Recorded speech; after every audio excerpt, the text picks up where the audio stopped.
My brother called my adopted kids parasites and said they don't count. What he did next shattered our family, and I knew I had to stand up for my children. I handed him the DNA test. Then you're out too, you don't count. And I canceled the celebration. My name is Carlos. I'm 37 years old. This is the account of how my existence, that of my family, and especially my brother Alex's, was irrevocably altered in a single day. It all began a few years back when my wife Laura and I learned we couldn't have biological children. It was a crushing revelation. We were young, recently wed, and had envisioned our home echoing with laughter and the light steps of little ones through the halls. Yet, after numerous attempts, medical appointments, and many tears, the doctors were unequivocal. Laura couldn't conceive. We sat on our modest sofa, holding each other, weeping together. But we also resolved not to surrender. If biological children weren't possible, we'd embrace another path. That's how we arrived at adoption. We brought Sophia and Lucas into our lives when they were just 2 and 3 years old.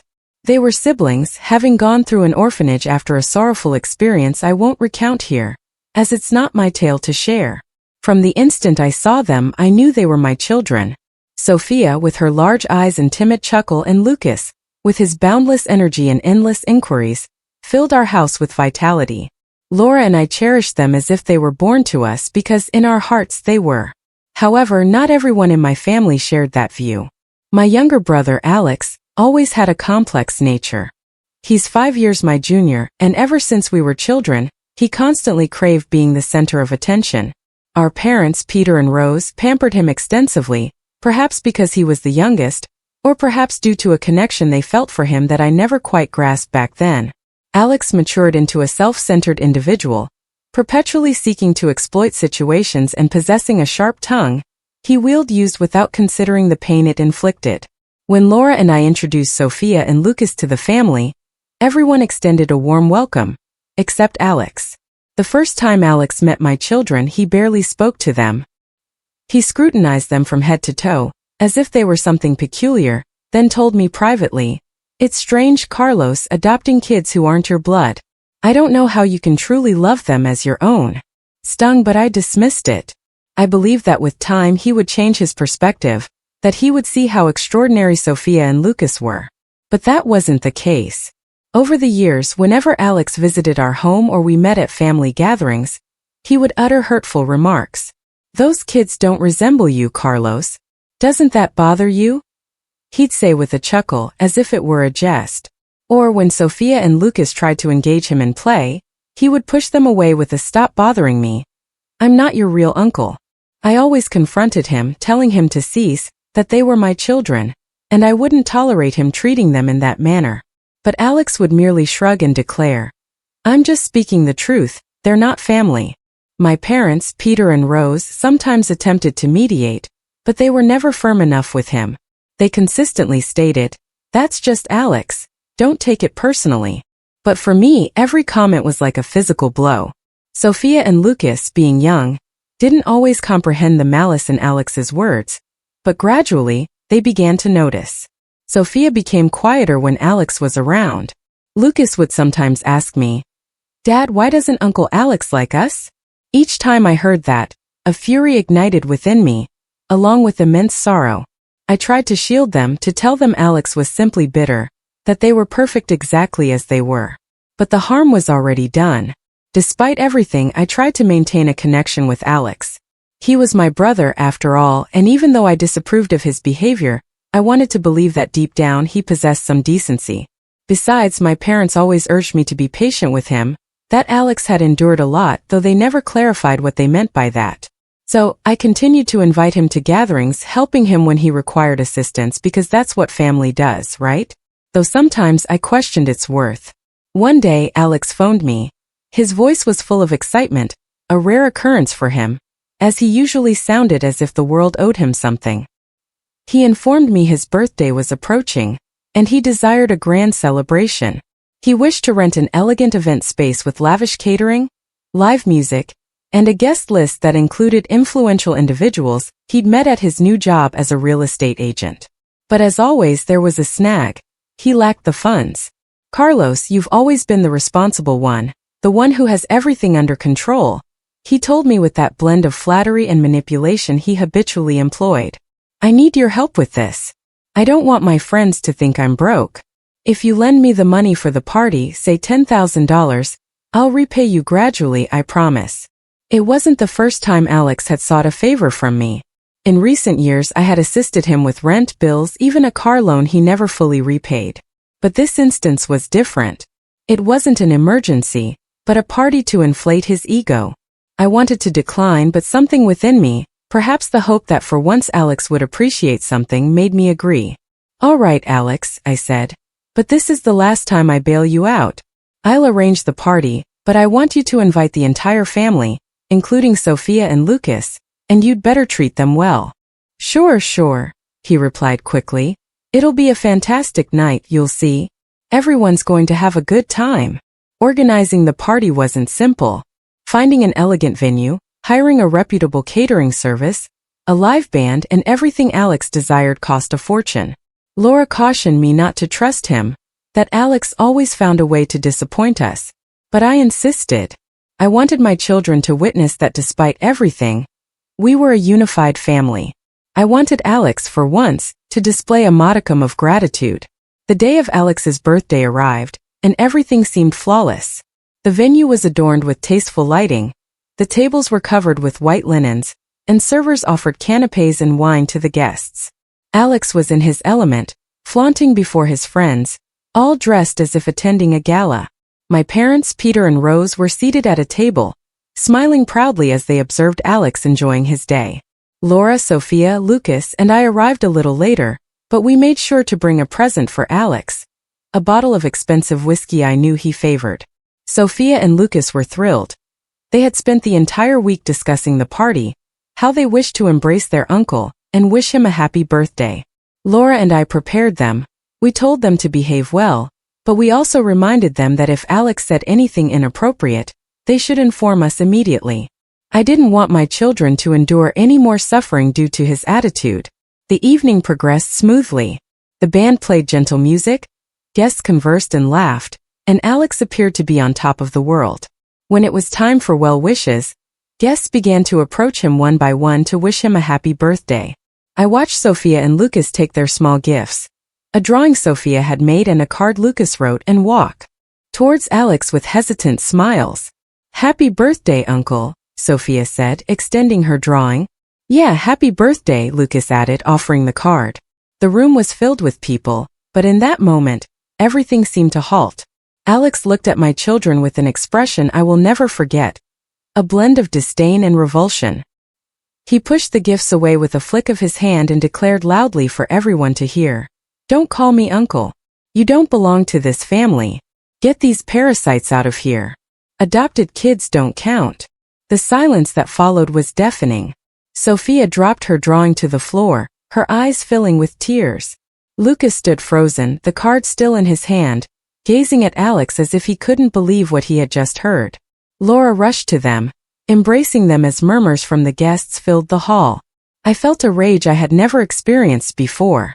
I approached Alex, who still wore that arrogant smirk, and confronted him. What is wrong with you, Alex? They're my children. How dare you speak to them like that? What? I'm just telling the truth, he replied, shrugging. They're not your blood, Carlos. They're not family. Fury blinded me. I wanted to hit him, to scream at him, but then I did something better. A week earlier I had decided to do a DNA test. Since Alex despised my children for being adopted, I wanted to confirm he was a blood relative. I took samples from my parents and Alex's toothbrushes and sent them to a lab. The results arrived the day before the party, and what I discovered stunned me. Alex was not Peter and Rose's biological son. He didn't share DNA with them. He was adopted just like my children. I pulled the envelope with the results from my jacket pocket and placed it in Alex's hands. If adopted kids don't count, I said, my voice trembling with rage, then you should leave too. The room, which just moments before was filled with laughter and chatter, transformed into a scene of tension. Everyone's eyes were on us. Alex held the envelope with the DNA test results in his hands, but he didn't open it. He looked at me with a mix of confusion and mockery, as if he thought this was some kind of joke. But I wasn't playing. The fury I felt for what he had said to my children, Sophia and Lucas, still burned inside me, and this time I wasn't going to let Alex get away with it. "What is this, Carlos? One of your stunts to make me look bad," Alex said, holding up the envelope and shaking it in front of the guests, trying to maintain that confident facade he always wore. But his voice trembled a little, and I knew something in him was beginning to doubt. "Open it," I said firmly. "Read it, and then tell me who doesn't belong to this family." The murmurs among the guests grew. Some of Alex's friends, those important people he so desperately wanted to impress, looked at each other, clearly uncomfortable, but also curious. My parents, Peter and Rose, were seated at their table, and I noticed their faces had lost color. Rose had her hands clasped tightly on the tablecloth, and Peter stared at the floor as if he wished to vanish. Laura, still embracing Sophia and Lucas, looked at me with a blend of concern and support. She knew that what was about to happen would change everything. Alex tore open the envelope abruptly, as if to demonstrate he didn't care what was inside. He pulled out the sheet with the results and began to read. At first he frowned, as if he didn't comprehend what he was seeing. Then his eyes widened and his face turned pale. This can't be true," he stammered, looking up at me. "It's a lie. You faked this, Carlos." "I didn't fake anything," I replied, crossing my arms. "I took samples from Dad's, Mom's, and your toothbrushes. The results don't lie. You don't share DNA with them, Alex. You're adopted, just like my children, whom you just called parasites." A collective gasp swept through the room. Alex's friends, who until that moment had been drinking and laughing as if they owned the world, were now silent, some with their mouths agape. A woman who seemed to be one of Alex's closest friends let out a nervous giggle, as if unsure how to react. Another man in an expensive suit muttered something to his companion, and they both snickered. Alex looked at them, and I saw his face shift from disbelief to shame. "Mom! Dad! Tell him this is a lie!" Alex shouted, turning to Peter and Rose, his voice desperate, like a child who has just realized the world isn't as he thought. But my parents didn't answer immediately. Rose covered her mouth with her hand, and Peter's eyes remained fixed on the floor. Their silence was more telling than any words. "Alex," Rose began, her voice trembling. "We never wanted you to find out this way." "Find out what?" Alex interrupted, almost yelling. "What are you saying? Tell me this is a joke." Peter finally looked up, his eyes filled with sadness. "Son, you are our son. You always have been. But yes, you are adopted. We took you in when you were a baby. We never wanted to tell you because we didn't want you to feel different. We love you just as much as Carlos." The entire room seemed to hold its breath. Alex stood motionless, the results sheet trembling in his hand. Then he let the paper fall to the floor and took a step back, as if wanting to flee from the truth. "No, it can't be," he murmured. But then something in his face changed. The shame turned into rage and he pointed a finger at me. "This is your fault, Carlos. You planned this to humiliate me. You've always been jealous of me." "Jealous?" I repeated, incredulous. "You just made my children cry, Alex. You humiliated them in front of everyone, called them parasites just because they're adopted. And now it turns out you're just like them. How dare you talk about jealousy when all you've done is mistreat my family?" The guests no longer concealed their laughter. Some of Alex's friends, who minutes before treated him like the life of the party, were now openly mocking him. "Wow, Alex, what a twist," one of them said, raising his glass as if toasting the drama. Another woman whispered something in her friend's ear, and they both burst out laughing.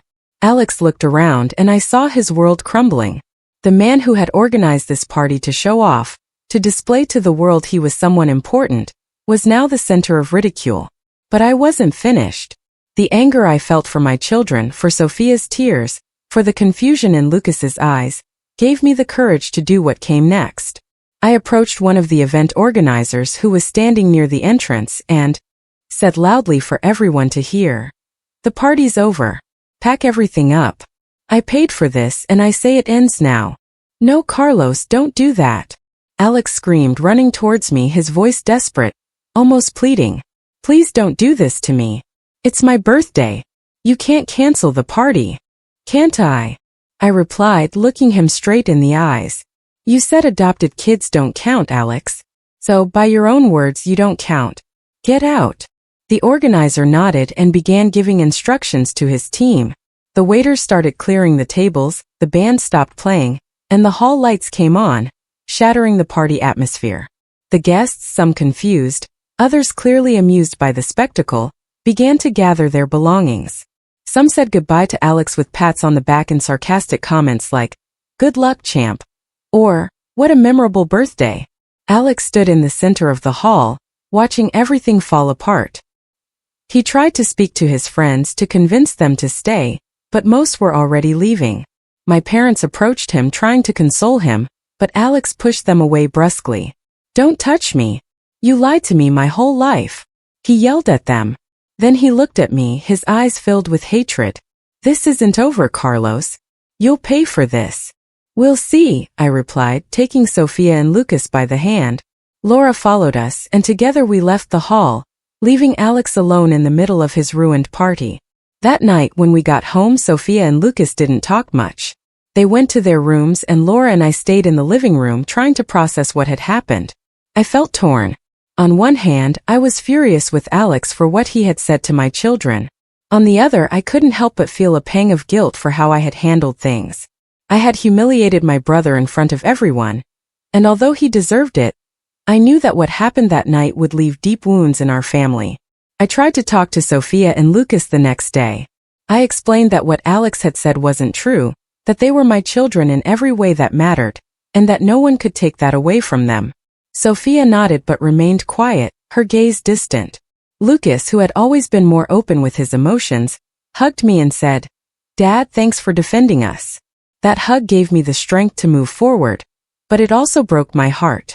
My children shouldn't have to go through something like that. I decided I wasn't going to keep helping Alex. For years I had paid his bills, bailed him out of trouble, given him money he never repaid.